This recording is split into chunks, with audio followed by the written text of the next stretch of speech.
Now, in its desperation to make the Belt and Road succeed, China is taking a dangerous path. It is forcing projects down the throats of its partners. Case in point, Myanmar. It signed a contract with Beijing. Now Myanmar regrets it. It is trying to resist China's debt trap. The powerful generals of Myanmar have spoken out. They're upset with China for forcing BRI projects on them. This is about the China-Myanmar Economic Corridor, something that is similar to the CPEC in Pakistan. This is to give China access to the Bay of Bengal, as well as the eastern part of the Indian Ocean region. Now, Myanmar's national debt stands at $10 billion, out of which $4 billion is owed to China.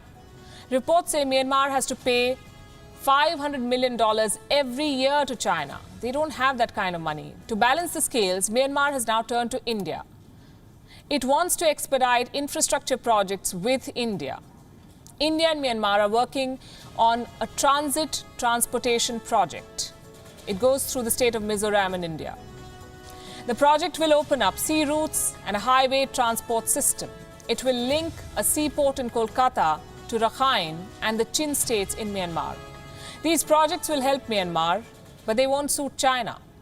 So Beijing is playing dirty. Reports say China is arming rebel groups that could target Indian interests in Myanmar. We've reported this before on the show. Myanmar has accused China of arming the Arakan Army, the group that operates in the Rakhine state, also the Arakan Rohingya Salvation Army. Last year, a report had claimed that the armies of India and Myanmar had thwarted an attack on a transport project. The attacker was apparently the Arakan Army. And this is not the first time that China has been accused of supporting armed groups with weapons and funds in Myanmar. Between 2015 and 2017, Chinese citizens were accused of funding the Myanmar National Democratic Alliance Army. This is a communist-inspired armed group. It used a WeChat account to collect more than $500,000 in donations. Payments made by Chinese citizens were allegedly held in Chinese banks. This included AG Bank, one of the state-owned Chinese lenders. The accounts were suspended after news agency Reuters reported about it. China has supported more insurgent groups in this country. Chinese cash has fueled the United WA State Army. What is this? This is Myanmar's largest armed ethnic group. A Chinese businessman gave it as much as $1.5 billion. By the way, this funding came from a Ponzi scheme. That businessman had defrauded nearly 1 million Chinese investors. They lost some $7.6 billion.